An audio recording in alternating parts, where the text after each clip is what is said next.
প্রিয় দর্শক, আসসালামু আলাইকুম। আমার মাথার উপরের এই ভিডিওটি দেখুন। ভিডিওটি ভালো লাগলে শেয়ার করুন, লাইক দিন এবং কমেন্ট করে আপনার মতামত জানান।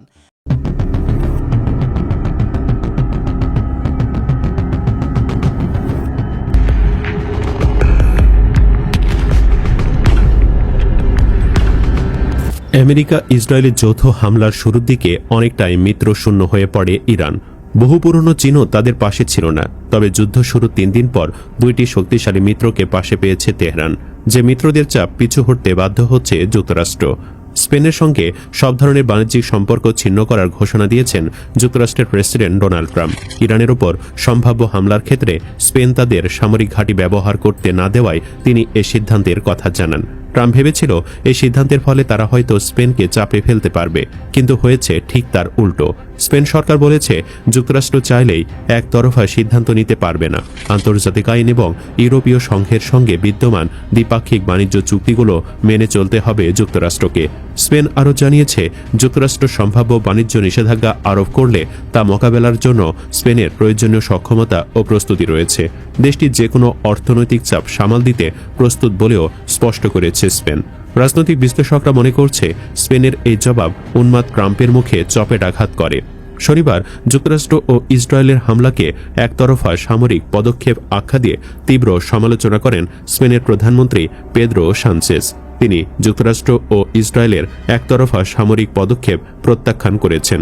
এর একদিন পরে আসে আরও নতুন তথ্য। ইরানে হামলার সংশ্লিষ্ট অভিযানে মার্কিন সামরিক বাহিনীকে ঘাঁটি ব্যবহারের অনুমতি দিতে অস্বীকৃতি জানায় স্পেন, যার ফলে ক্ষুব্ধ ট্রাম্প স্পেনের সঙ্গে সব ধরনের বাণিজ্য বন্ধের ঘোষণা দেন। জার্মানির চ্যান্সেলরের সঙ্গে বৈঠকের পর সাংবাদিকদের তিনি বলেন, স্পেনের আচরণ গ্রহণযোগ্য নয় এবং দেশটির সঙ্গে আর কোনো ধরনের অর্থনৈতিক লেনদেন রাখতে চায় না যুক্তরাষ্ট্র। ওয়াশিংটনের এই ঘোষণার জবাবে মাদ্রিদের পক্ষ থেকেও প্রতিক্রিয়া এসেছে, যা ট্রাম্পকে আরও কোণঠাসা করে ফেলে। এদিকে হুমকি এসেছে উত্তর কোরিয়ার নেতা কিম জং উনের পক্ষ থেকেও। উত্তর কোরিয়ার নেতা কিম জং উন ইরানের প্রতি প্রকাশ্য সমর্থন জানিয়ে যুক্তরাষ্ট্রকে নতুন করে চাপে ফেলেছে। উত্তর কোরিয়ার এক বিবৃতিতে বলা হয়েছে, ইরান অনুরোধ করলে তারা ইসরায়েলের বিরুদ্ধে ক্ষেপণাস্ত্র সরবরাহ করতে প্রস্তুত। বিবৃতিতে আরও বলা হয়, তাদের ধ্বংস করার জন্য একটি ক্ষেপণাস্ত্রই যথেষ্ট। এই বক্তব্য আন্তর্জাতিক অঙ্গনে নতুন করে উদ্বেগ ও উত্তেজনা তৈরি করেছে। উল্লেখ্য, পঞ্চম দিনের মতো পাল্টাপাল্টি হামলা আর তীব্র সংঘর্ষে চলছে গোটা মধ্যপ্রাচ্য। ইরান থেকে লেবানন, ইসরায়েল থেকে সৌদি আরব, কাতার, কুয়েত ও দুবাই, গোটা অঞ্চল এখন পরিণত হয়েছে এক যুদ্ধক্ষেত্রে। ইরানের রাষ্ট্রপতি ভবন সহ নতুন অন্তর্বর্তীকালীন পরিষদের সদস্যদের লক্ষ্য করে বিমান হামলা চালিয়েছে ইসরায়েল। সেই সঙ্গে ইরানকে সমর্থন দেওয়ায় লেবাননে হিজবুল্লাহর বিরুদ্ধে ব্যাপক অভিযান চালিয়ে যাচ্ছে ইসরায়েল ও যুক্তরাষ্ট্র। এক চুল ছাড় দিচ্ছে না ইরানও। অন্যদিকে ইরানে হামলা নিয়ে দেশ বিদেশে ব্যাপক চাপে পড়েছেন প্রেসিডেন্ট ট্রাম্প। ইরানের বিরুদ্ধে হামলার প্রতিবাদে ভারত, পাকিস্তান ও ফিলিপাইন সহ বিভিন্ন দেশে বিক্ষোভ হয়েছে। পাকিস্তানের করাচি ও ইসলামাবাদে মার্কিন কনসুলেটের বাহিরে যুক্তরাষ্ট্র ও ইসরায়েল বিরোধী বিক্ষোভ করেছে শত শত মানুষ। তারা মিনাব শহরের একটি স্কুলে হামলা চালিয়ে শিশুদের হত্যার নিন্দা জানান। বিক্ষোভ হয়েছে ভারতের রাজধানী নয়াদিল্লি ও জম্মু কাশ্মীরেও।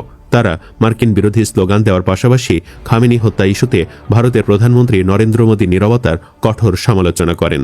ফিলিপাইনের রাজধানী ম্যানিলায় মার্কিন দূতাবাসের বাহিরে জড়ো হয়ে মার্কিন বিরোধী স্লোগান দেন বিক্ষোভকারীরা। পোড়ানো হয় মার্কিন পতাকা। হামলার বিরুদ্ধে ক্ষোভ জানিয়েছে খোদ যুক্তরাষ্ট্রের সাধারণ নাগরিকেরাও। কারণ পরমাণু কর্মসূচি নিয়ে কূটনৈতিক আলোচনার মধ্যেই ইরানের যৌথ হামলায় ইসরায়েল ও যুক্তরাষ্ট্রের ব্যাপক ক্ষয়ক্ষতি হয়েছে। একদিকে যেমন প্রাণহানি ঘটছে, তেমনি হচ্ছে আর্থিক ক্ষতিও। মার্কিন প্রেসিডেন্ট ডোনাল্ড ট্রাম্পও ইঙ্গিত দিয়েছেন এই অভিযান 4 থেকে 5 সপ্তাহ স্থায়ী হতে পারে। এখন ওয়াশিংটন কতদিন এই যুদ্ধ টেনে নিতে পারবে তা নিয়েই উঠছে প্রশ্ন। আর দীর্ঘমেয়াদী যুদ্ধে আর্থিক ক্ষতির বিষয়টি নতুন করে সামনে আসছে। ব্রাউন বিশ্ববিদ্যালয়ের 2025 সালের যুদ্ধ খরচ প্রতিবেদন অনুযায়ী 2023 সালের 7 অক্টোবর থেকে যুক্তরাষ্ট্র ইসরায়েলকে প্রায় $21.7 বিলিয়ন সামরিক সহায়তা দিয়েছে। এদিকে এই সংঘাতের সঙ্গে সংশ্লিষ্ট যুক্তরাষ্ট্রের মোট ব্যয় দাঁড়িয়েছে আনুমানিক $31.35 বিলিয়ন থেকে $33.77 বিলিয়ন এবং ব্যয় এখনও চলমান। সুপ্রিয় দর্শক, ইরানের পাশে দাঁড়ানোয় আপনি স্পেনের প্রতি খুশি কিনা কমেন্ট বক্সে জানিয়ে দিন আপনার